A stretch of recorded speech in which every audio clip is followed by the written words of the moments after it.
It was May 20th, and my mom forced me to go on a blind date. I ran into my boss, Mark. My brain short-circuited. Mark, you can't find anyone either? I tried to fix it, but then my mouth ran away with me again. No, I mean, nobody wants you either? I was mortified. In just a few seconds, I wanted the ground to swallow me whole. What do I do? Help. Urgent. The whole world was busy celebrating May 20th. Even the boss at our company gave everyone a half day off to go on dates. Said it was to boost the national birth rate. I wasn't slacking off either. I spent the whole afternoon on TikTok trying to win those lucky draw bags. I entered 52 of them. The one with the fewest people had only 3 entries, and the most popular one had just over 30. Didn't win a single one. I was so over it. I shadowboxed a set of military drills in my room. My mom thought I'd lost it. She unleashed a torrent of colorful language and kicked me out of the house. If this blind date tonight doesn't work out, don't even bother coming back. Okay. Mom. The matchmaker said the guy returned from overseas, young and promising, with a good education and family background. To look the part, I grabbed my ridiculously expensive Gucci bag, put on my stilettos, and sauntered into the fancy restaurant. When I saw my balding blind date, I wanted to run. Seriously, if I can't even win a lucky draw with only 3 people in it, what made me think I'd score a great guy? Where did I get that kind of nerve? My blind date was enthusiastically lecturing me about the dangers of nuclear weapons. He even asked if I wanted to buy nuclear fallout suits online together. I finally understood why he was going bald so young. For a whole hour, my date went from nuclear weapons to Trump, completely oblivious to how awkward it was. My face was frozen from fake smiling. Just fake smiling. I secretly texted my bestie to call me and get me out of there. What? There's a problem with the project? The boss wants it finalized tonight? Okay. I'll head back to the office right now. To make it sound super urgent, I put on a very dramatic act. I'm so sorry, Mr. Lee, I have to go back to work. You know how it is, when you have a slave driver boss, us worker bees have no say. My date was completely understanding. Just as I was leaving, I saw my own boss also on a blind date. Suddenly, I felt a lot better. If a handsome, rich guy like Mark had to go on blind dates on a day like this, what did I have to complain about? My brain short-circuited. Mark, you can't find anyone either? Damn it, what kind of stupid thing was that to say? I tried to save it, but then my mouth ran away with me. No, I mean, nobody wants you either? The hand he was holding his fork with trembled almost imperceptibly. Mark's date couldn't hold it in and burst out laughing. Everyone around us turned to look. Help me. What I meant to say was, Mark, you're on a blind date too. But thinking about blind dates just reminded me of my mom always saying I couldn't get married. And that's how it happened. I was mortified. In just a few seconds, I wanted the ground to swallow me whole. What now? Can I even show my face at work tomorrow? Online. Urgent. Mark slowly put down his knife and fork, wiped his mouth with a napkin, and said, "Back to the office?" I immediately realized I shouldn't be interrupting my boss's blind date. I'll get going then. Wait for me by the door, we'll go back together. Wait, boss, why are you going back to the office? But I wasn't really going back to the office. I wanted to cry but couldn't. My blind date was still there, I was stuck. What? You don't want to ride in my car? Could I say no? I couldn't. No, of course not. How could I possibly not want to ride in Mark's fancy car? Compared to listening to my date drone on about nuclear threats in his car, I figured Mark's car was the better option. I posted online for help, saw my boss on a blind date and blurted out, "Are you having trouble finding someone too? How do I fix this?" Top comment, "Just quit." Mark drove, his date sat in the passenger seat, and I was on pins and needles in the back, secretly Googling how to write a resignation letter. After dropping off his date, Mark stopped the car but didn't seem like he was going anywhere. His long fingers tapped rhythmically on the steering wheel. I had no idea what he was thinking. My heart was pounding. After a minute of silence, I forced myself to speak. "Mark, maybe I should drive?" I thought about it, and the driver's seat seemed like the only place I belonged. Finally, Mark spoke. "Sit up front." Phew, nice car, but why did it feel so awkward to sit in? I didn't waste a second and quickly switched seats. "So, you think I'm a slave driver?" God, how did he hear that too? His voice was light, with a hint of coldness and a lot of nonchalance. I used to think his voice was magnetic, but right now, it just sounded like he was about to end me. My hand trembled, and snap, the seatbelt recoiled. It's over, it's over. He couldn't say much when his date was there, but now that it was just us, he was eager to settle the score. On the outside, I looked calm. "Mark, I'm so sorry. I just said that because I didn't want to continue the blind date. You even gave us a holiday on May 20th. Slave driver doesn't describe you at all. A boss with your kind of class wouldn't hold a grudge against a little employee like me, right? The subtext, if you fire me over this, you're petty." Whatever it took, I had to flatter him and make sure it stuck. Mark raised an eyebrow. "We'll see how you behave." "Mark, I swear, I'll be your loyal servant, work like a horse for you. When in Rome, do as the Romans do. You gotta know when to bow your head. Don't blame me for having no backbone, blame him for paying more than other companies. 9 to 6, weekends off, 15-month salary, great benefits, cash bonuses on holidays, and even paid sick leave every month. Isn't this a dream job for any office drone? Besides, with the pandemic so bad, if Mark got upset and fired me, where would I find another job with light work and good pay?" I thought Mark saying he was going back to the office was just an excuse, but nope, he was really going back to work overtime. He immediately jumped into 2 overseas video conferences. I cried. I wasn't even supposed to be working overtime. But if I turned around and left the office now, would Mark accuse me of insubordination? I didn't dare risk it. I could only open my laptop and chat with my bestie, typing away furiously, occasionally frowning and pretending to think, creating the illusion that I was very busy and working very seriously. After about an hour, Mark was still buried in work, showing no signs of leaving. He's such a workaholic. I really wanted to crown him king of overtime. But I'm different. I can't keep up with that pace, all I want to do is slack off. I figured enough time had passed, so I got up and walked into Mark's office. He looked up at me. "Finished?" Yeah. If you don't need my help with anything else, I'll just head out." Before I could finish, he tossed a stack of documents at me. "Perfect, organize this for me in a bit." I was stunned. Dude. I was just being polite. Don't take me seriously. Why did I have to open my big mouth? Organizing this stack of papers would take at least an hour or 2. Was my whole night going to be wasted here? If I had known things would turn out like this, even using the excuse my bestie's cat is having kittens, I have to go help deliver them would have been 1,000 times better than overtime. I wasn't happy. "Mark, doesn't assistant and usually handle these documents?" Mark tossed his pen down and crossed his arms. "He's proposing tonight. Are you saying you want him to come back and work overtime in the middle of his proposal?" He sighed dramatically. Looks like someone's promise to work like a horse was just talk. Me. I'm so done. Halfway through organizing the documents, I suddenly got a notification, a confirmed case in our office building. We were going into lockdown overnight. Well, this is just great, folks. I panicked, grabbed my phone, and rushed into Mark's office.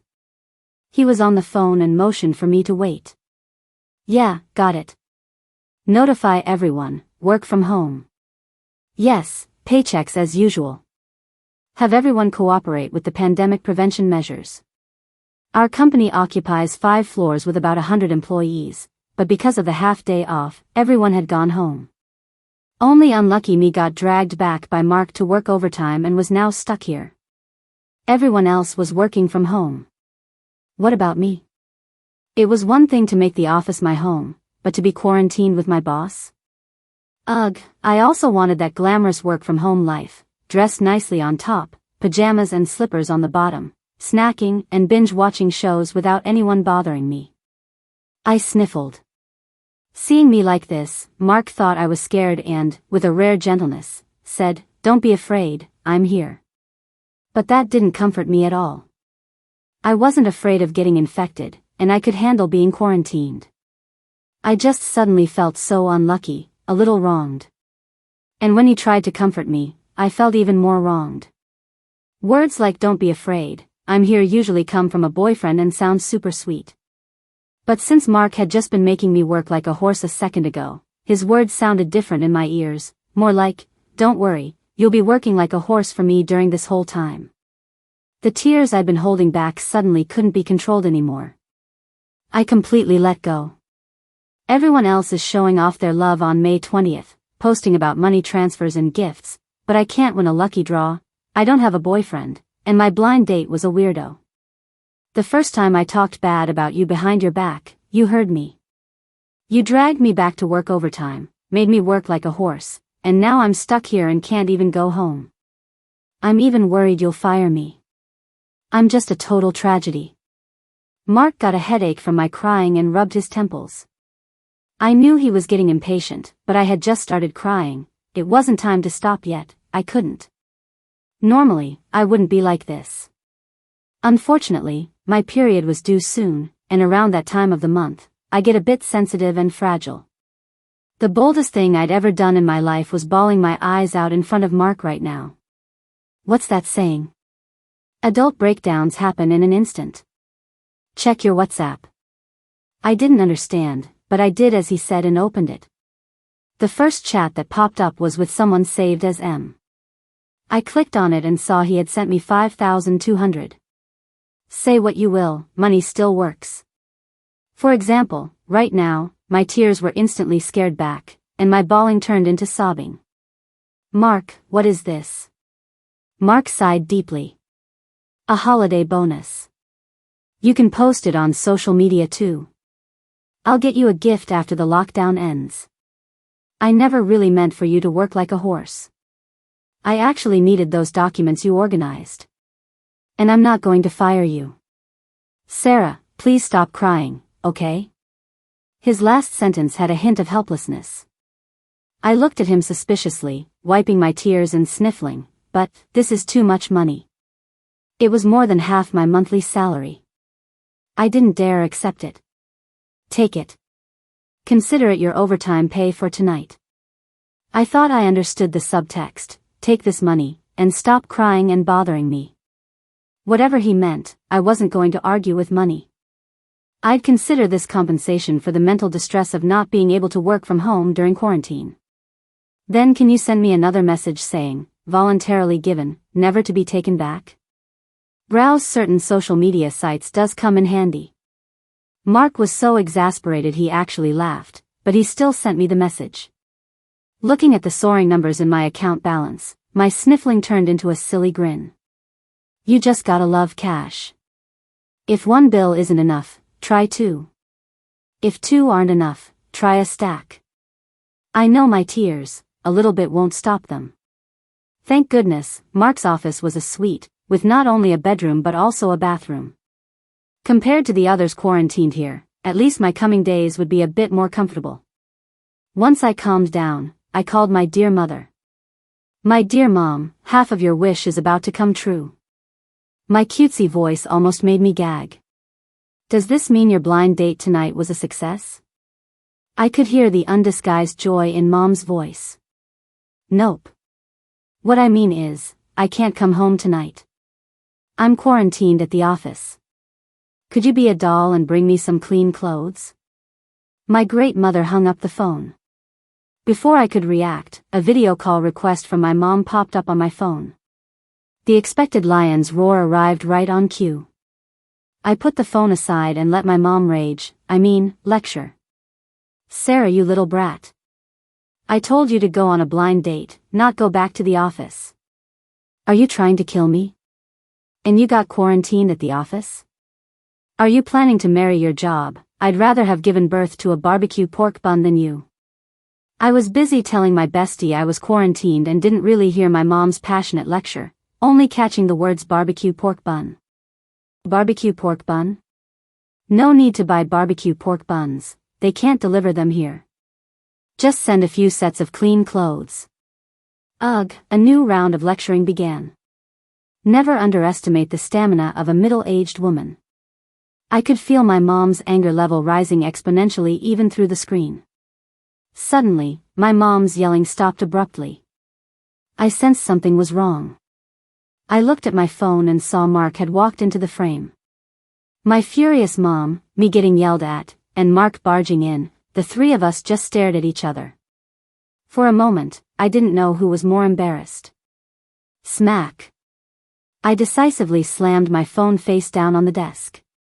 Letting Mark see me getting scolded? Do I have no shame? Mark cleared his throat awkwardly. I was just wondering if you needed anything. I can have someone bring it over. No, my mom's bringing my stuff. I quickly stood up and, by some strange impulse, gave him a deep bow, shouting, "Thank you for your concern, boss." Mark seemed startled, took an involuntary step back, and kept raising and lowering his hand, looking like he wanted to say something but couldn't. In the end, he just nodded and left. Mark's sudden appearance had inadvertently saved me. But my mom clearly wasn't going to let me off the hook that easily. She just changed her tactics. "Sarah, honey, if you don't like that guy from tonight's blind date, then forget about him." Huh? Suddenly so agreeable? That colleague of yours just now looked pretty good, tall and handsome. While you're quarantined, get to know him, try to win him over soon. If you can bring him home, I'll forget all about this blind date mess tonight. Mom, you didn't even ask if he has a girlfriend, and you're already telling me to go for it? Aren't you afraid I'll be the other woman? I seriously suspected I was picked up from a trash can. I'm getting a DNA test as soon as this quarantine is over. Ask what? Who else but you single losers would still be working overtime on a day like this? Wait, talk about him, but why drag me into it with personal attacks? To stop my mom from bugging me, I decided to just go with it. Okay, I'll try my best to make him fall for me and bring him home to be your son-in-law. Having received my promise, she finally went off contentedly to pack my things. However, I was mortified again. Because I realized Mark had come back and was standing behind me, God knows since when. You heard everything? My palms were sweating like crazy. Please, I'm begging you. Say no. Amidst my hopeful gaze, Mark slowly uttered a single syllable, "Yeah." From where did you start listening? My voice gradually filled with despair. Would you believe me if I said it was all a misunderstanding? Your mom said I'm quite handsome. He heard everything. Some people are still alive, but they're already dead inside. Just end me now. Mark had come back because he wanted to tell me that sudden deep bows like the one I just did were best avoided. It was better to be more relaxed. After all, he didn't want to experience that kind of shock for the next half a month or so. I wasn't really listening to what he was saying, just numbly nodding. I, Sarah, had never done anything really bad in my life, but tonight, I had embarrassed myself for a lifetime. However, reality told me there was no most embarrassing, only more embarrassing. Only Mark's lounge in the entire company had a bed. One boss, one subordinate, there was no choice to be made. Although Mark was very gentlemanly and generously offered me the bed, I refused. As a mature office worker, how could I not have that much self-awareness? I could sleep poorly, but Mark could not. The sofa in his office was my future resting place. I'm not picky about beds, my sleep quality has always been good. I'm the type who can fall asleep as soon as I lie down. In the middle of the night, I habitually turned over. Clang! With a thud, I unexpectedly fell off the sofa. I woke up, but not completely. Mark heard the noise, rushed out of the room, turned on the desk lamp, his hair slightly messy, looking at me with a stunned expression. "Sarah?" He poked me. "Did you fall off the sofa?" "Oh, I think so." My eyes were still heavy with sleep, I was groggy, still in a daze. Perhaps my reaction was too calm, which made Mark even more worried. "Did you hit your head? Are you hurt anywhere?" I shook my head. His large hand rested on the back of my head, checking for any injuries before letting go. And I, ever since falling, was as steady as an old dog. When I was little, I often fell out of bed in the middle of the night. The sofa was even lower than the bed, so it was really no big deal for me. At first, my parents' reaction to the noise was similar to Mark's, but after it happened many times, they just got lazy and didn't bother getting up. I'd just climb back up and go to sleep, and it wouldn't affect my sleep at all. But I hadn't had this happen since I started boarding school and middle school, since I slept on the top bunk with railings.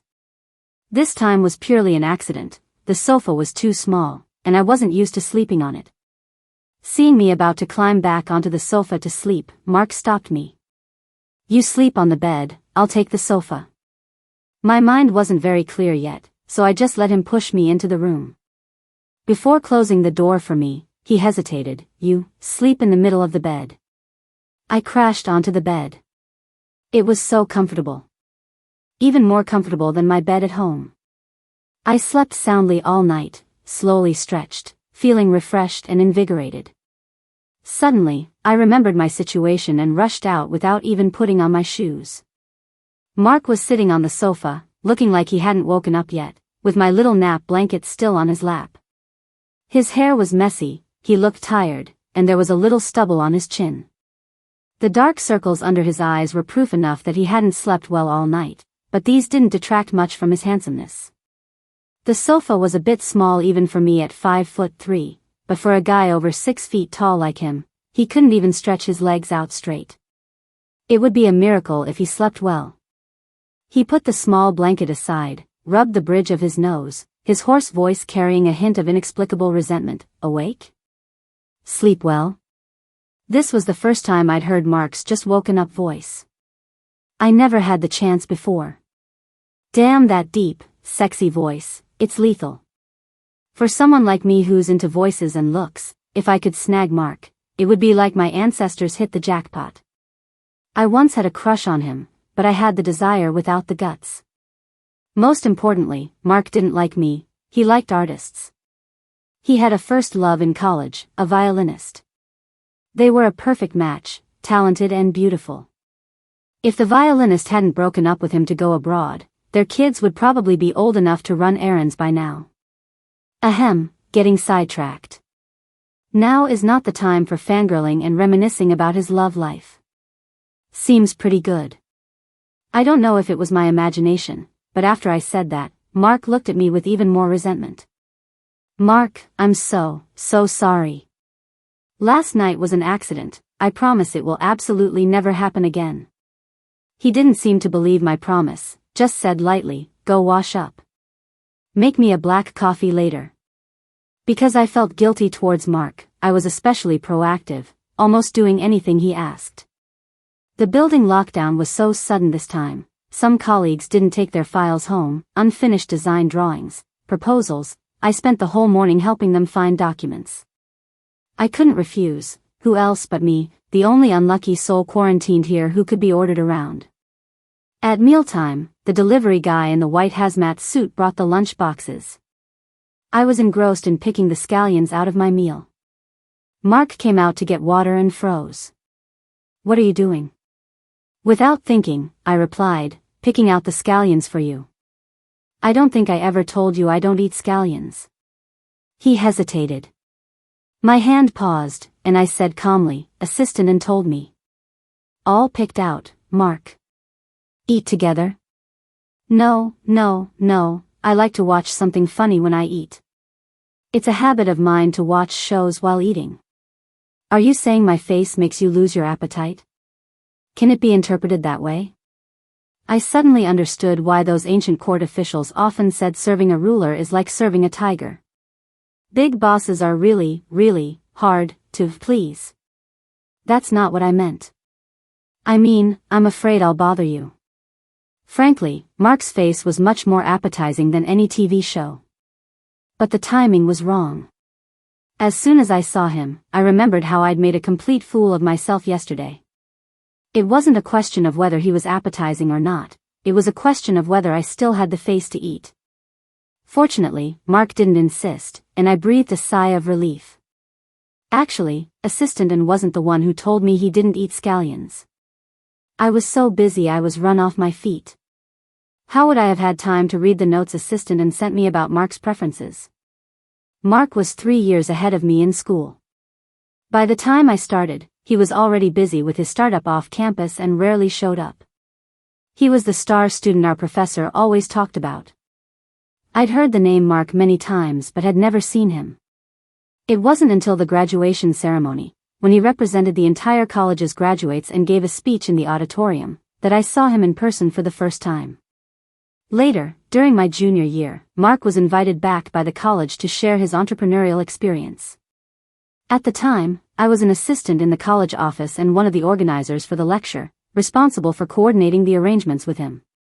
But because he was very busy, I only met him briefly once. Most of the time, I communicated with Assistant N.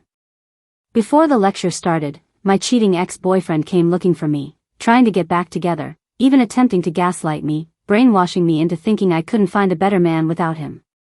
It was so ridiculous I almost laughed. I was furious, lost my temper, and kicked him right then and there. He howled in pain, clutching his leg. "You've got some nerve, haven't you? See this guy on the poster?" Next to us was a pop-up banner we made for Mark.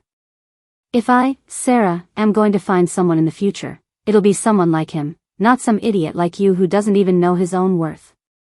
Get lost, and if you ever bother me again, I'll post proof of your cheating on the campus confession page." The jerk's face turned green and white. In the end, he couldn't say a word and stumbled away. I'm not the type to be proactive in relationships, he pursued me. Turns out, we were together for 6 months, and he cheated for 3 of them. More than sadness, I felt disgust. Wiping the tears from my eyes, I realized Mark was standing behind me, who knows since when. Don't get me wrong, I wasn't crying because I still had feelings for him. I was purely crying out of anger at his shamelessness and shame for my own bad judgment. I must have been too engrossed in my yelling to notice a whole person approaching. I looked down, not wanting him to see my red eyes, used my hair to cover my face, and quickly fled. As long as I'm not embarrassed, it's others who are. After the lecture, he was eating with the professor in the cafeteria. I was sitting at a nearby table with a few other students who helped organize the lecture, and I noticed him picking the scallions out of his bowl one by one. Such a grown man, still a picky eater.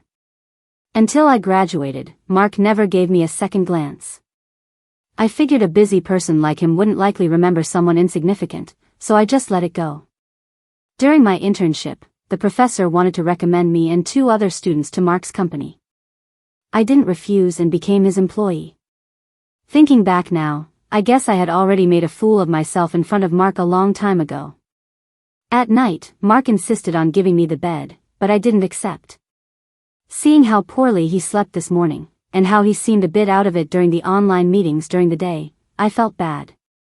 In the notes Assistant N sent me about Mark, it clearly stated that his sleep quality was poor, he woke up easily, and was quite particular about bedding. You don't have to be strong. The way he said that, it was clear he didn't trust me. If I wasn't strong, I probably wouldn't even be able to keep my job. I patted my chest confidently. Don't worry, I just wasn't used to it. I got familiar with it last night. I won't fall off and wake you up again. Mark seemed thoughtful. Last night, it seems I was the one who ended up sleeping on the sofa. Ahem. A blush instantly spread across my face. I looked around and finally made up my mind. I moved a few chairs and arranged them around the sofa. As long as your thinking doesn't slide, there are always more solutions than problems. Under my repeated assurances that there would be no problem, Mark kept looking back every few steps. The next day, Mark's dark circles were even worse. I didn't fall off. The method wasn't brilliant, but it was effective. It was him who didn't trust me, afraid I'd roll off again, so he came out to check on me every hour. It wasn't until the latter half of the night, when he saw me sleeping like a log, that he couldn't hold on any longer and went back to sleep. We spent a few days peacefully, every day consisting of getting our throats swabbed by the people in white suits, waiting for them to deliver food, and working. The biggest change was that my work focus shifted from planning to Mark. I became his temporary assistant, and my desk was moved into his office. When he had meetings, I took notes beside him. When he needed reports, I organized them for him. When he wanted coffee, I made it for him. Assistant, and am I going to lose my job? Other colleagues, I'm so envious that you get to spend all day with Mark. Envy my foot. Mark was a workaholic, notoriously strict. I was undoubtedly working under the tiger's claws. Sigh, the days of slacking off were gone forever. But as long as I did my job well, he wouldn't say anything else. Working with Mark wasn't entirely without benefits. That face, strikingly similar to Leon Lai, was at least easy on the eyes.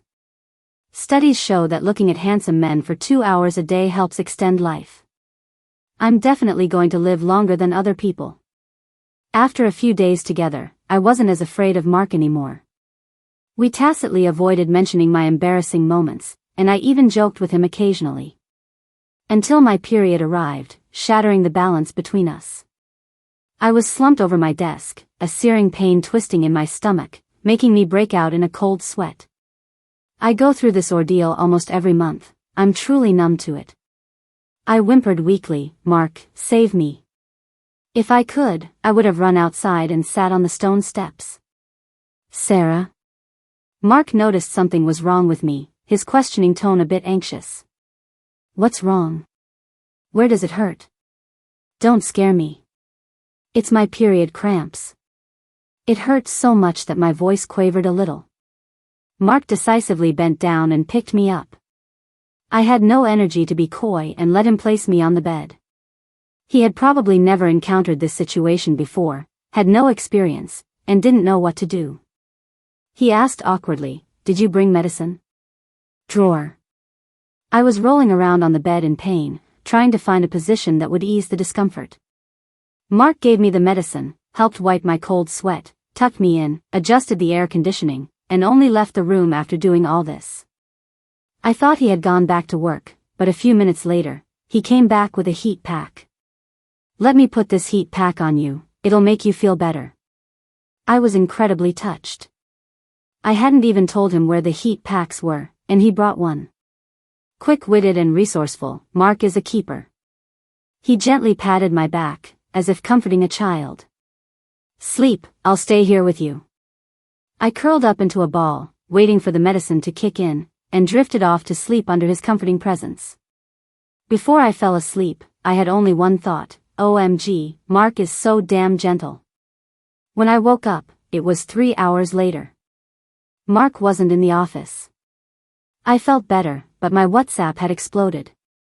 I'm in a small group chat with a few colleagues from the planning department, and they were frantically tagging me. "It's so hot out, why is the big boss asking about heat packs in the main group chat? What happened? What the heck? Didn't Mark get the heat pack from my desk? Sarah, the big boss didn't get it for you, did he? Sarah, say something. Oh no, you don't have period cramps again, do you?" She hasn't replied for so long, she definitely has cramps. Otherwise, who would use a heat pack in this hot weather? Our big boss is so considerate.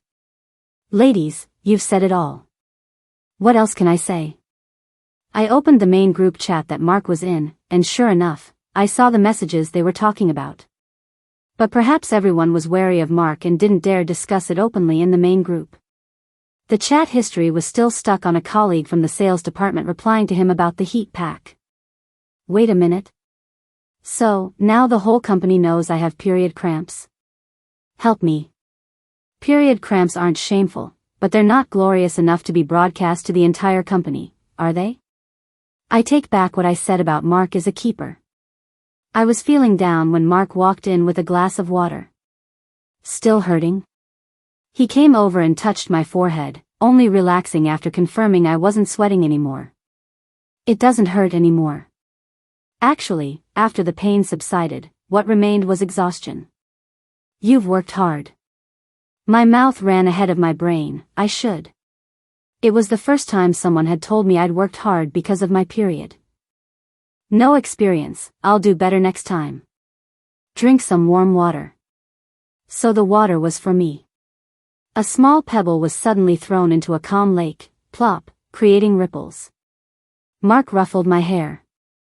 I'm giving you these 2 days off. Get some good rest. My heart skipped a beat. He just totally got me right in the feels. Folks, Mark won't be falling at my feet, but I think I'm about to fall for him. Who could resist this? Huh. Wait a minute, what did I miss? Did he just say he's giving me 2 days off? Does that mean I can surf the web, binge watch shows, and read novels right under his nose? I tried to suppress my inner joy, but the corners of my mouth couldn't help but curve upwards. So easily satisfied? Of course. This is the joy of an office worker. Perhaps my ordeal had scared him, because he threatened to dock my pay and insisted I sleep in the bed for a few days. My spirits got better and better, but Mark, on the other hand, looked visibly during those days. My bestie heard about it and couldn't help but sigh, so pitiful, a big boss. I can't pinpoint exactly when Mark started to change.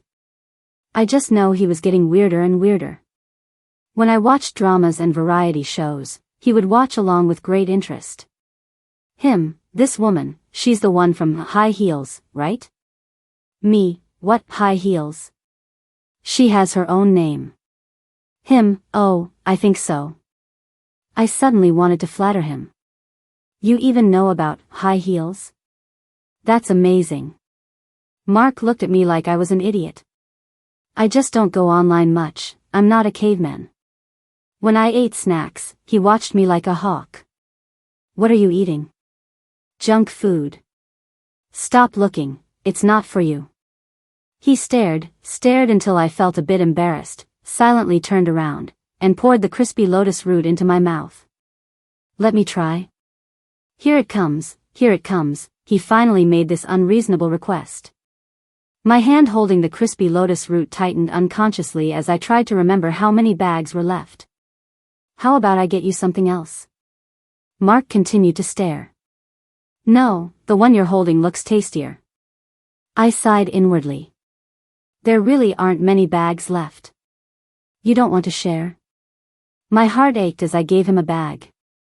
That was my favorite crispy lotus root. You knew I didn't want to share, and you still took it.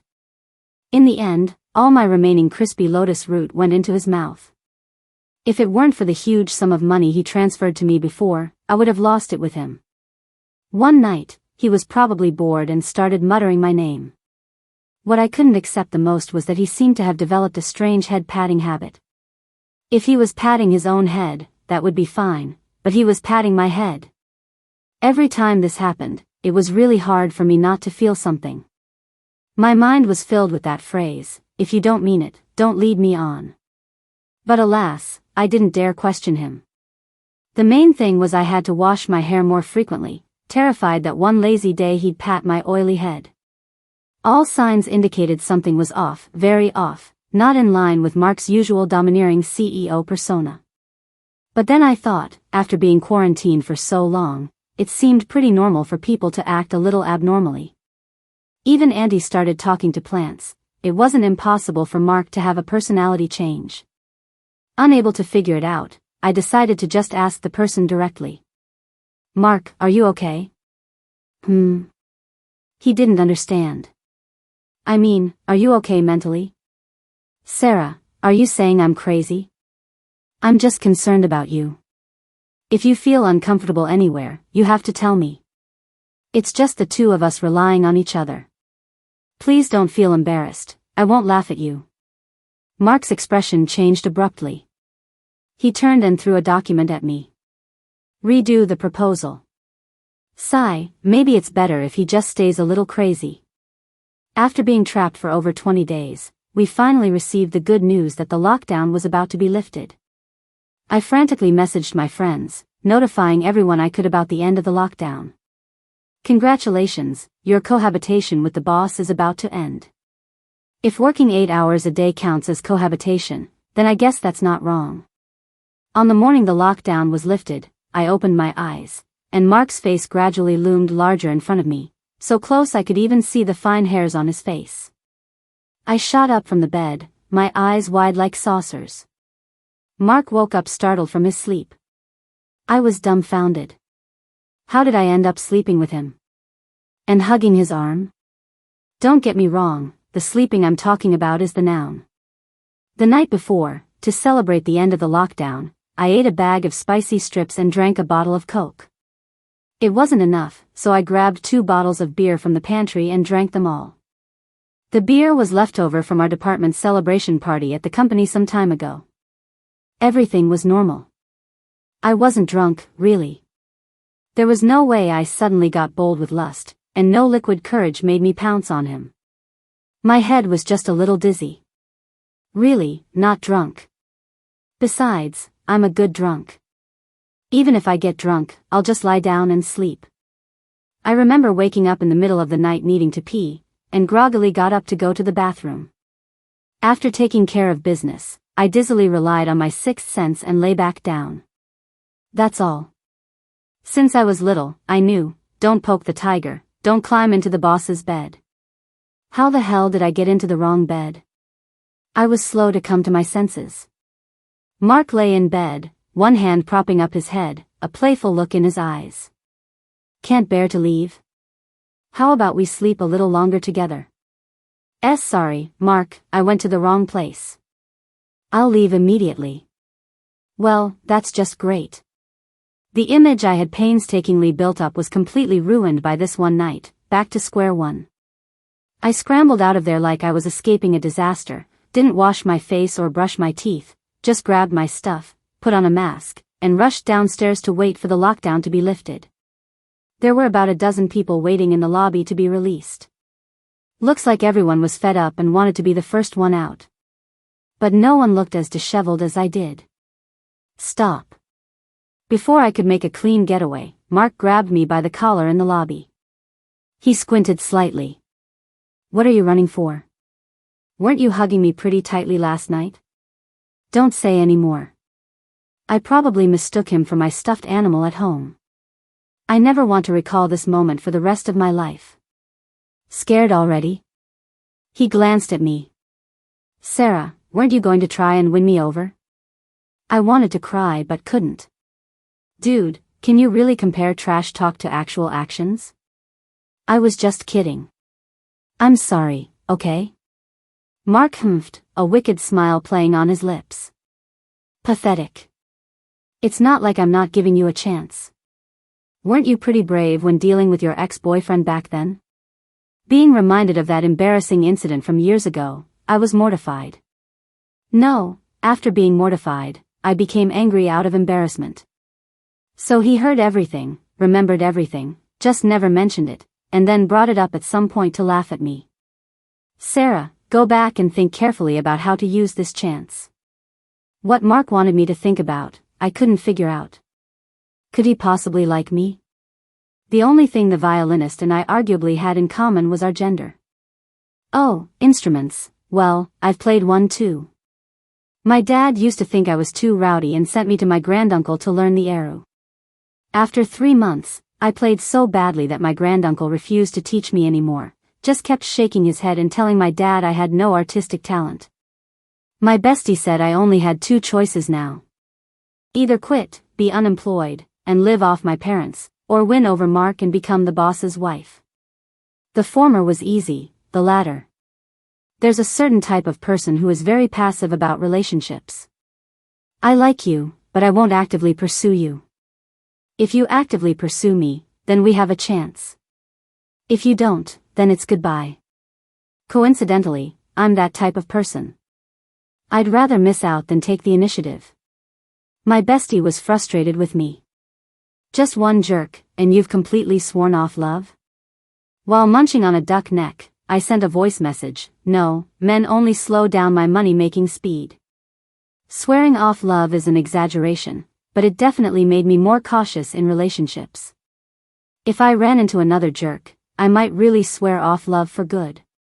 After much thought, I decided not to think about it anymore and just use up my remaining 6 days of annual leave first. Quitting is an option, but I can't not take my annual leave. Perhaps because Mark saw how much I was exploited during the quarantine, my annual leave request was approved quickly. I lazed around at home, spending my days watching videos, reading novels, and gossiping with my bestie. How should I put it? Days without work are carefree and enjoyable. When Mark contacted me, I made excuses, saying I was busy. Busy with what? Busy keeping my mom company. Playing mahjong. In reality, my mom's love for me only lasted 3 days. On the 4th day, to avoid being nagged by my mom, I went to my bestie's house for the day. She's a freelancer, so she could goof around with me all day. In the middle of it, Mark called me. I couldn't avoid it, so I answered, bracing myself. I tried to sound casual. What are you doing? I blurted out a lie. My bestie's cat is having kittens. I'm over here helping her with the postpartum care. The subtext, I'm very busy, please don't bother me. My bestie, just coming out of the bathroom wiping her hands, asked, cat? Whose cat is having kittens? Are you secretly raising a cat behind my back? Oh dear, it must be because we haven't seen each other in a while, we've lost our telepathy. But Mark and I had great telepathy, we both fell silent. My bestie plopped down next to me and casually said, yo, future boyfriend checking in? I hastily hung up the phone and sighed dramatically, dude, aren't you embarrassing me enough already? My bestie was unfazed, casually popping a grape into my mouth. Trust me, babe, he's definitely into you. Be brave, don't let one jerk make you chicken out. Can someone tell me, can I still keep this bestie with no filter? Early on the 5th day, Mark, dressed impeccably in a suit and carrying bags of gifts, blocked my doorway. My mom recognized him at a glance, welcomed him in with a beaming smile, her grin almost reaching her ears. That look in her eyes was exactly how one looks at a prospective son-in-law, more and more satisfied the longer she looked. She forcefully woke me from my sleep and went to the kitchen humming, to wash fruit. I, with a bird's nest for hair, stared blankly at Mark. What are you doing here? Concerned about my future girlfriend. One sentence shut me up, I didn't know how to retort. Mark was very polite, politely asking her for permission to take me. She was still very straightforward, without a word, she kicked me out. The door closed, and Mark's smile vanished. I sat in Mark's passenger seat, awaiting my doom. Sarah. On this scorching hot June day, I shivered. This familiar passenger seat, this familiar voice that sounded like it was about to end me, was I stuck in a loop? Why didn't you come to work? On leave. Don't panic, this is normal leave, it's not considered skipping work, he can't dock my pay. You're avoiding me. Not a question. Was I that obvious? I felt guilty and didn't dare look him in the eye. No, I'm not. His long fingers were tapping on the steering wheel again. After spending this much time together, I knew this was his subconscious habit when he was thinking. Have you thought it through? Thought what through? Mark's face instantly turned cold, a flicker of anger in his eyes. Are you messing with me? Me? Heavens above, how would I dare mess with my sugar daddy boss? Sensing the tense atmosphere, I secretly put my hand on the door handle, looking for a chance to escape. Unfortunately, Mark saw through my little trick. Click, he locked the doors. Sarah, if you take advantage of someone, you have to take responsibility. That was an accident. Nothing happened between us. I've had way too many accidents lately. You mean, if something did happen between us, you would take responsibility? That's not what I mean either. Silence was the Cambridge of tonight. Seconds felt like years. After a while, Mark finally spoke nonchalantly. Actually, it's not like nothing happened between us that night. Impossible. I jumped up in anger, almost hitting the car roof. Mark anticipated my reaction.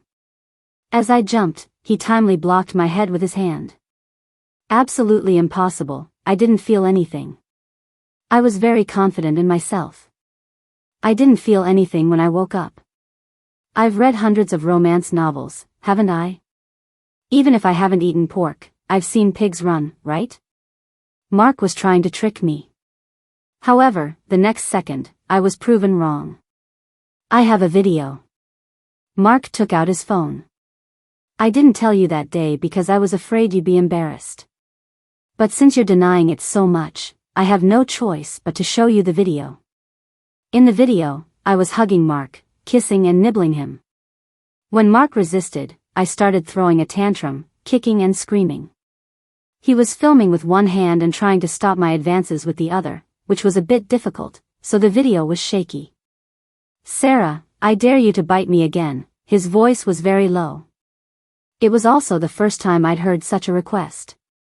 I did as he wished and bit down. Perhaps I used a bit too much force. Mark couldn't help but hiss. He gritted his teeth. Sarah, you'll regret this. Don't be noisy, let me nibble some more. I slapped Mark's phone away. It seemed like the phone even hit his chin because I heard a muffled grunt. After fussing for a while, I gradually calmed down and obediently hugged Mark's arm to sleep. My hands were shaking uncontrollably, and I broke out in a cold sweat. How could the crazy woman in the video be me? But the face, the clothes, it was indeed me. I secretly glanced at Mark's chin. There was indeed a small bruise still faintly visible. Why didn't I just hit my head and get amnesia just now? Maybe I should buy a standing ticket and run away tonight. If this were ancient times, this would implicate your entire clan. What else can you say to defend yourself? Yes, anything I say now is just a defense. Maybe I should delete the video while he's not looking?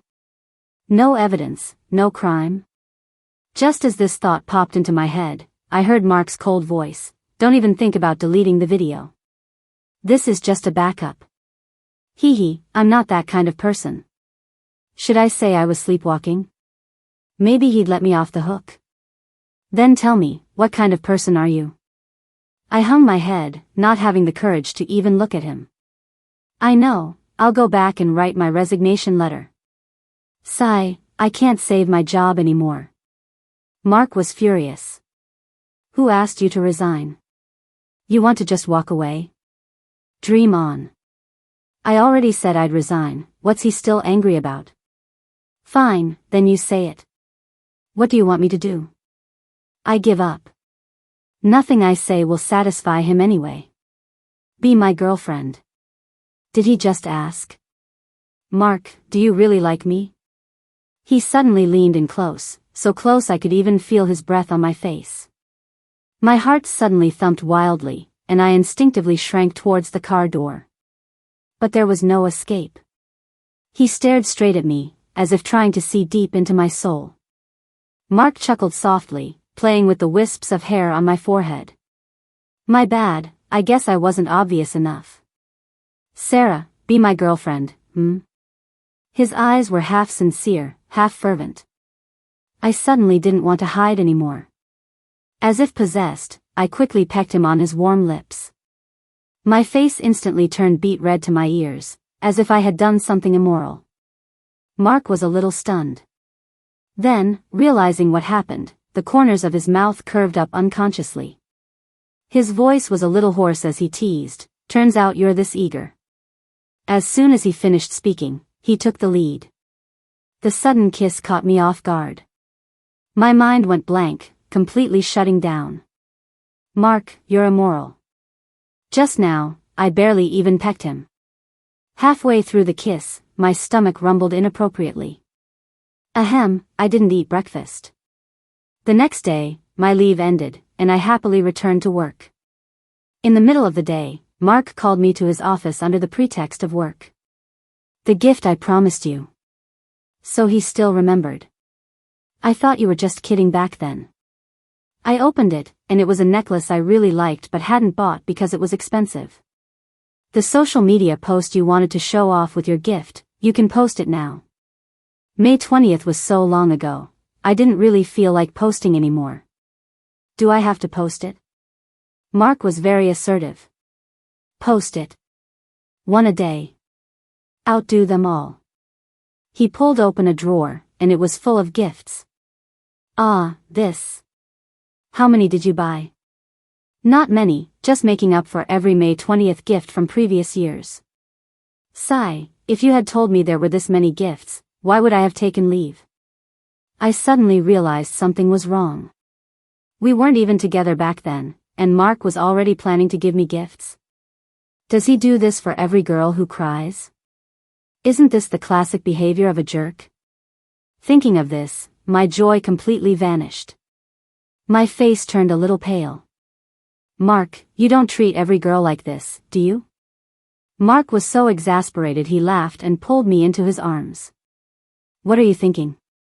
I never give gifts to outsiders. Then what about me? Future family. Epilogue, during our honeymoon phase, we were eating out and ran into Mark's former blind date. She was a bit surprised. Are you two together now? Mark said calmly, yeah, she saw I had no one and kindly took me in. I shot him a flying kick and warned him with a fierce look not to bring it up again. Don't I have any pride? The woman's eyes lit up. Congratulations, congratulations. Now Auntie can rest assured. Auntie? What auntie? Mark placed the peeled crayfish in front of me and said slowly, I never said she and I were on a blind date back then. She had just returned to the country that day. I was just picking her up from the airport at an elder's request and taking her for a meal. I was afraid she wouldn't be used to Chinese food right away, so I chose a Western restaurant. So it was all my misunderstanding? I mentioned before that Mark's ex-girlfriend was a violinist. When they were together, he inevitably listened to his ex-girlfriend play the violin. It's all in the past, who doesn't have an ex? As such an understanding girlfriend, I wasn't jealous. But I figured, since Mark was with me, his standard of living couldn't possibly go down. So, on a beautiful moonlit night, I took out my arrow from the bottom of my chest and prepared to play a piece for him with all my lifelong learning. Halfway through the performance, Mark snatched my arrow away and warned me, Sarah, don't try to murder your husband. I retorted provocatively, husband? What kind of husband are you? The next day, without a word, Mark stormed into my house, got my household registration book from my parents, dragged me to get a marriage certificate and cemented the title of husband. After getting the certificate, Mark seemed very impatient. Impatient to buy a safe.